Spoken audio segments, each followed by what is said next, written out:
Coming up on Naperville News 17, we'll find out how Naperville meets the need for affordable housing, salute a local VFW celebrating 2 anniversaries, and hear how a forgotten book made a round-trip return to the library.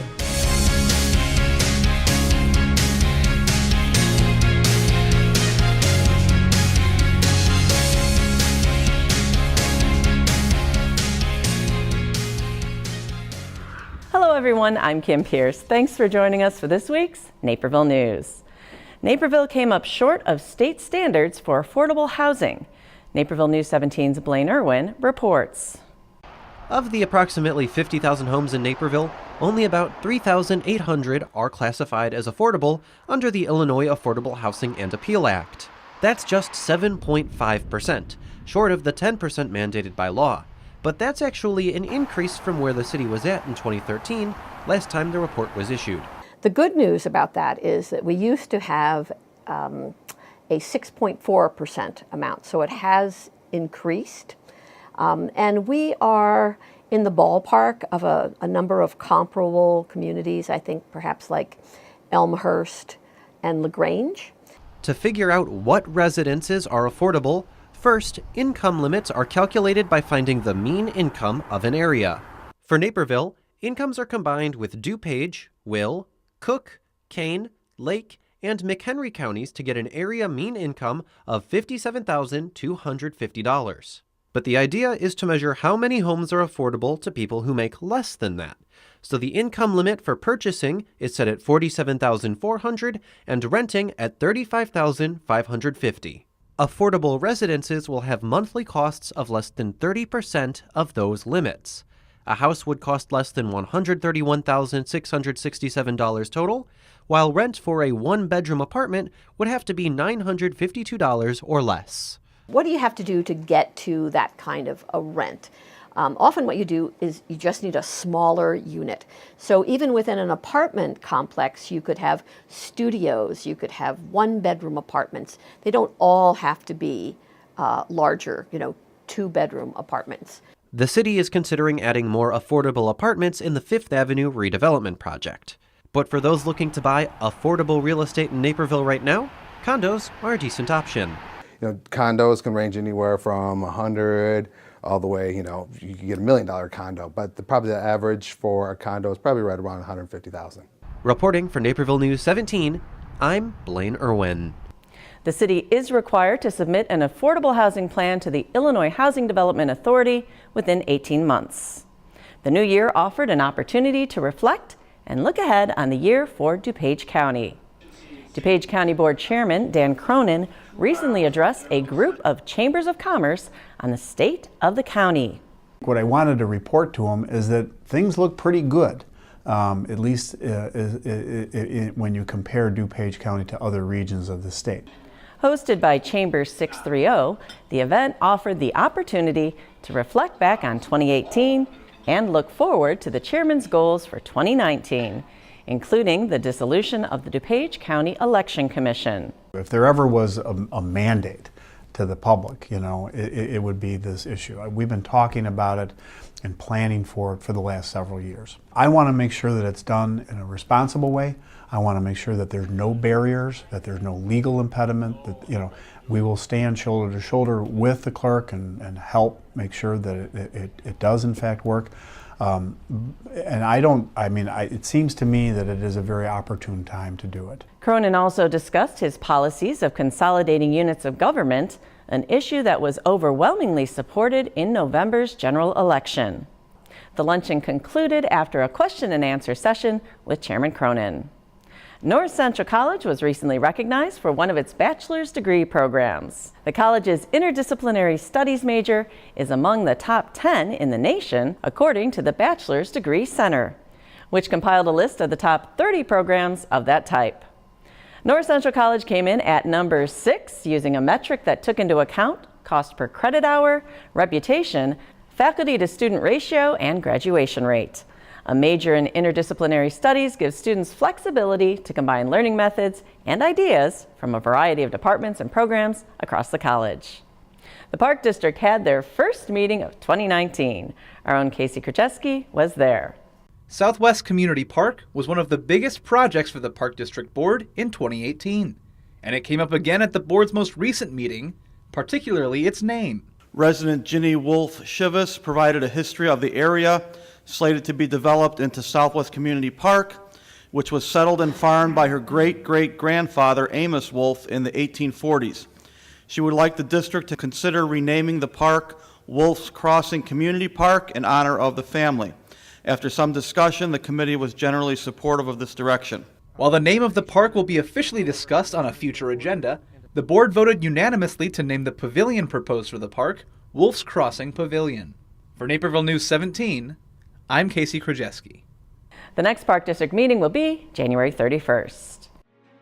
After the break, breakfast could be coming to District 203 schools. We tell everybody's stories big and small. Everybody's story matters to us, and it comes in a variety of shapes and sizes, and that's what makes it so special. We don't always need a big story. Sometimes we want a story that makes us laugh. Sometimes we want a story that we relate to. Sometimes we want to cry with that story. But more importantly, we want to hear the stories about our people in the community.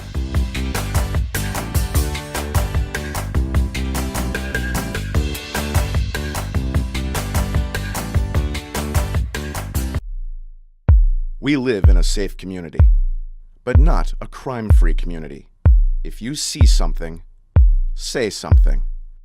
Be a Naperville Crime Stopper. Local schools have more of an impact on development than you might think. Naperville News 17's Blaine Irwin tells us how. At the latest District 204 board meeting, several public speakers representing the South homeowners of Wheatland requested the school board take a stance of opposition against the Wagner Farms development and other possible residential developments in areas previously zoned commercial. The first thing every plan commissioner asked the developer's attorney was, what's the position of the school district? And guess what? Their response was, school district doesn't object. They've decided to be neutral. So look, our point in coming out is to tell you this is the time to get involved. School board procedure is to not directly vote on whether or not to support projects. However, the administration does give input as they meet with developers during the planning process. The administration will come to us in order to have us assess what's going on in the process. And in fact, in Naperville, in particular, our superintendent sits on the Naperville Development Committee. These discussions will often cause the developers' plans to change before they're even seen by the public and discussed at the Plan Commission. District 204 actually preferred single-family homes in the case of the Wagner Farm site and wanted some retail to help reduce the amount of homes on the lot, though they didn't get everything they wanted. The developer and Naperville came to us and said, how about having a church on the property? We thought that was better than just having housing, not as good as having commercial property there. And even that process doesn't guarantee 204 will give a thumbs up to a given development. The developer asked for a letter of support, and they didn't get one. Our stance was that we were not going to provide a letter of support. So we didn't provide a letter of support or non-support. We decided not to support by not giving a viewpoint, and we told the developer that.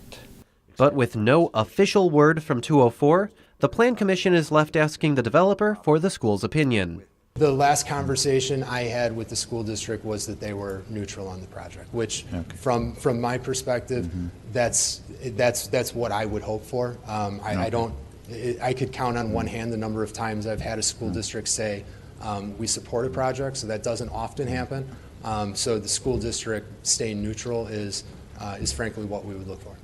Though there's a process in place, some residents may be left wanting more. Reporting for Naperville News 17, I'm Blaine Irwin. Wagner Farms unanimously received a positive recommendation from the Naperville Planning and Zoning Commission, but it needs approval from City Council before construction can begin. The District 203 Board of Education is considering having no school on election days. Naperville News 17's Christine Lena tells us the board's thoughts. No school on election days. It's a topic that's been a part of conversation in District 204 for years, and it's now being discussed in District 203. Currently, 203 opens 6 schools in DuPage County and 1 in Will County as polling places during local and national elections. In light of ensuring that we have a safe environment for our kids, we have to be aware of all visitors and what they're doing at our school campus, and so that uncertainty sometimes can lead to some confusion and question about individuals being on campus.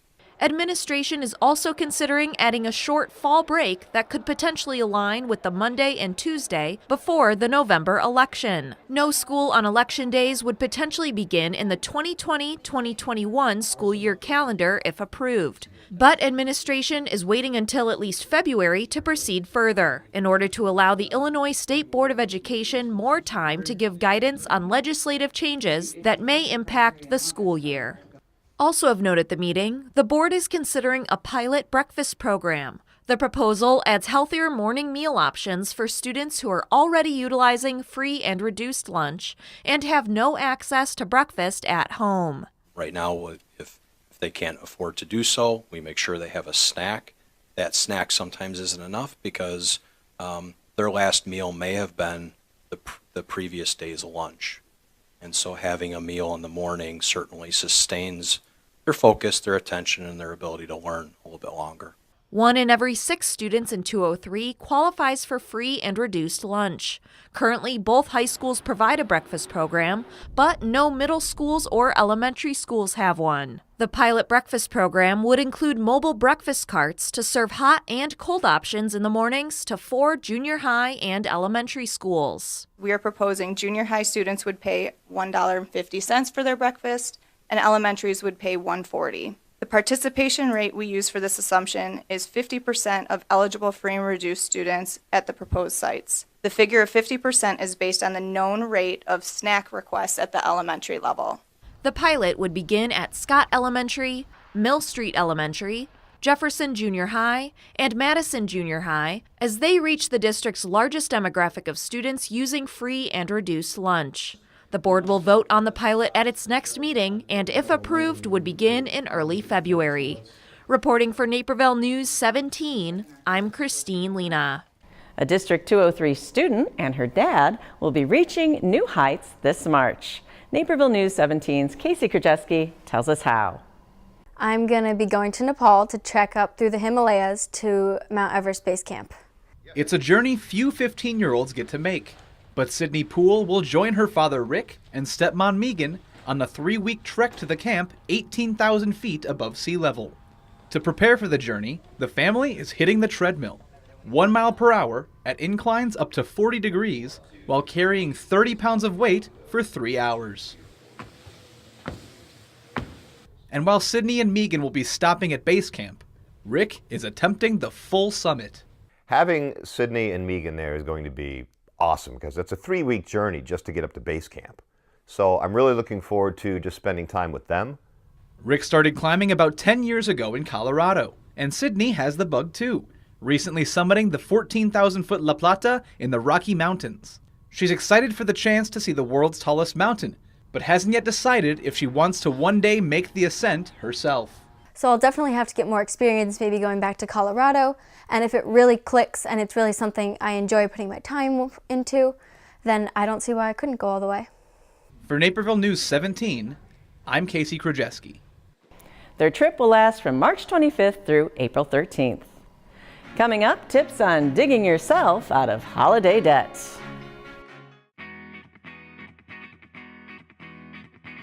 BlackRock has grown quickly since its founding less than 10 years ago. At BlackRock, you cook your steak on a sizzling 755-degree volcanic rock to your exact liking. You can also enjoy all kinds of seafood on the volcanic rock, so each piece is seared to perfection and piping hot as you eat it. At BlackRock Bar and Grill, it's more than just a meal. It's an experience. The holidays may have left your stomach full, but your wallet empty. Our own Christine Lena talked to a financial expert on how to best pay off that holiday hangover.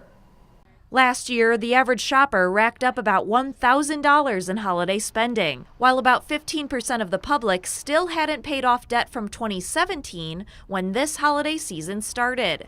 Mark Eady with Naperville Financial says tackling your holiday debt can be done in 4 simple steps. Believe in the budget, start studying, get laser focused, and change your mindset. It all starts out with a budget. Ideally speaking, you want to have enough to pay all of your bills, but also have enough to start chopping away at some of the long-term debt that you have, whether that's credit cards, car payments, what have you. From there, Eady advises to figure out how your credit cards work and what the minimum payments, due dates, and interest rates are. With that big picture understood, you can get laser focused on paying your debt in one of 2 ways. There's either the avalanche approach or the snowball approach. With the avalanche approach, you're basically going after the highest interest rate first. You're knocking that one out and then you move along. With the snowball approach, you look for the lowest debt first, pay that off, and it creates a snowball effect with your how much you have left over each month, and then you slowly start chipping away until it's all taken care of. Then, Eady says, shift your mindset from spending to saving. If this holiday season sets you back another $1,000, you need to start thinking about saving for 2019's holidays now so that you don't keep putting yourself further and further in the hole. Reporting for Naperville News 17, I'm Christine Lena. Naperville Financial has budget worksheets and other information on saving on its website. Honor flights give the trip of a lifetime for veterans of World War II, the Korean War, and starting this year to those who've served in Vietnam. There's a lot of Vietnam veterans across the country, and a lot of them have struggled over the years since they got back from Vietnam with various health issues. It's time to render them honors to go see their wall in Washington, D.C., and see a lot of other memorials too. That's the nice thing about Honor Flight Chicago. The plan, the schedule is really unbelievable. To date, Honor Flight Chicago has flown over 8,000 vets to Washington, D.C. free of charge for an unforgettable day of seeing our nation's most notable war memorials. Vets are selected to fly based on the chronology of those wars, satisfying medical requirements for travel and the date of application. Applications for Honor Flights can be found on Honor Flight Chicago's website. The Kendall VFW is celebrating 2 major anniversaries. Naperville News 17's Casey Krajewski tells us more. On January 9th, 1944, a group of veterans came together to create a Veterans of Foreign Wars post in Naperville. In the 75 years since that day, the post has grown from 31 charter members to over 700 former servicemen and women. We've been here for many, many years, and we're ingrained in Naperville, and huge support from this community. But that isn't all they're celebrating. We actually have a unique opportunity. We get to celebrate 2 things. First being the 75th anniversary of the charter of the post, and then the second thing is the 100th anniversary of the death of the namesake of the post. Judd Kendall was an Army engineer from Naperville who was killed during the First World War. He was captured and tortured, but refused to give up critical intelligence to the enemy. The founders of Post 3873 knew there was no better name to honor their organization dedicated to veterans, and they continue that tradition today. 75 years ago, I'm not sure what it was like. More recently, what the VFW has become is I think, multifaceted in that it exists to help veterans and support veteran causes, but also, especially here in Naperville, what I see this post doing is we're very active in the community, not only in supporting the veterans, but in promoting patriotism as well. Celebrating 75 years of service and a heroic namesake. For Naperville News 17, I'm Casey Krajewski. To commemorate the anniversaries, the VFW held a military-style dining out. In attendance was a serving member of the Army's 1st Division, the same division in which Judd Kendall served 100 years ago. Up next, a local program aims to punch out Parkinson's. From practice to homework to home improvement to bills, your days are busy. That's why Busey offers innovative financial solutions like our mobile app. Deposit checks, transfer funds, and keep your financial life in order no matter where you are. Whether you're saving for college, keeping the family in the family business, or planning your dream retirement, Busey's your trusted partner to make your personal, business, and wealth management dreams a reality. Busey, your dream, our promise.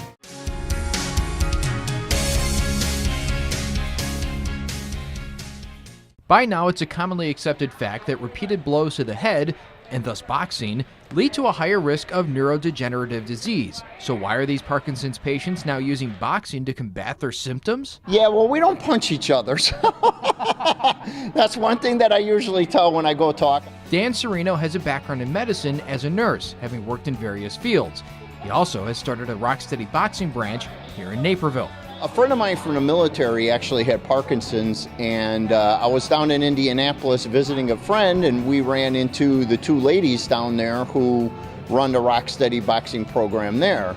So after I talked to them, I thought about it for a little bit, and I said, wow, I got room up here. I should probably add that in. And that's how it all started. The goal of Rocksteady Boxing? Slowing down and limiting the physical and mental symptoms of Parkinson's, a disease that often leaves patients with uncontrollable tremors. It's a neuroprotective. So in other words, the exercise protects the existing neurons in the brain and also makes them use dopamine, which is the chemical that makes the muscles move, makes the brain use that more efficiently.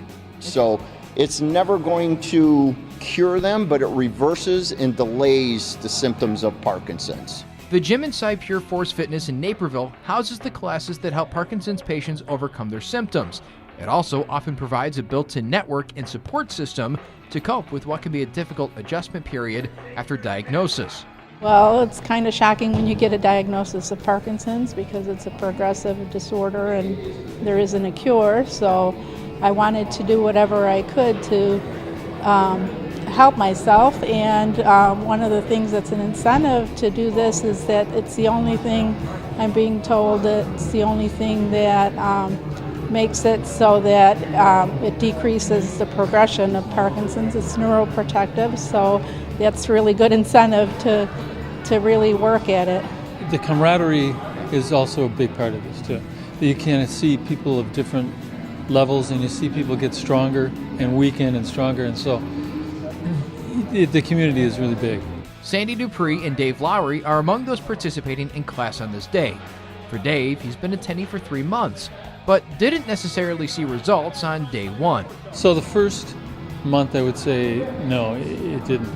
But the more I put into the exercise and the more often I can get here during the week, the less tremors I have, and the more control I feel I have over my physicality. It's helped with my energy level, and I think I've improved in my strength, and it's improved my balance for sure. For Serino, the work is fulfilling, watching his participants show growth under his carefully constructed workouts. It's beyond explanation, it really is.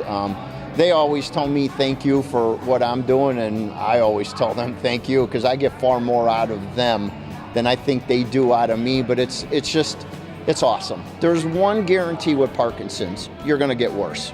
If you don't do something about it, you're going to get worse. So our motto here is to fight back, and that's what we do, is we fight back against the disease process. For more information, you can visit rocksteadyboxing.org. For Naperville News 17, I'm Kevin Jackman.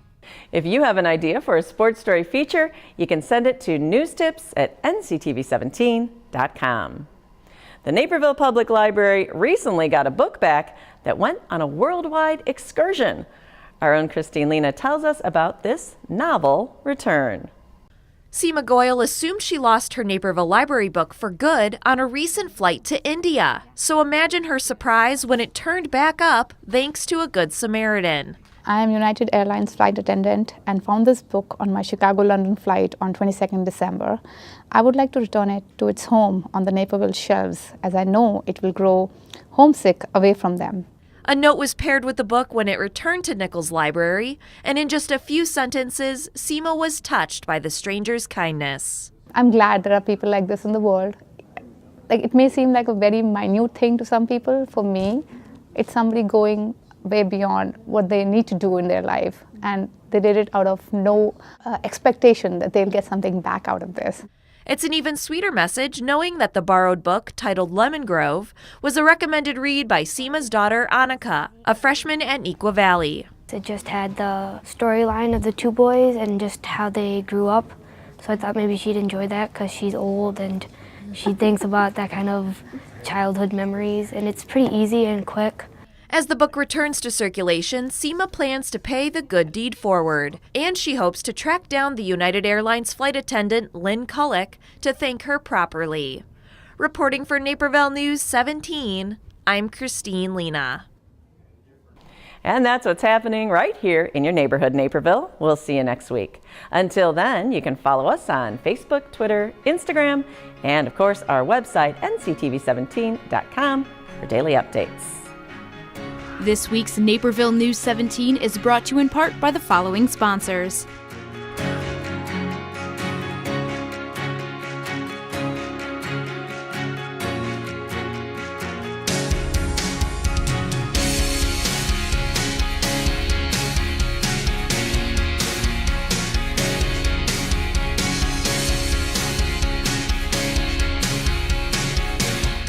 This program is partially funded by a grant from the City of Naperville.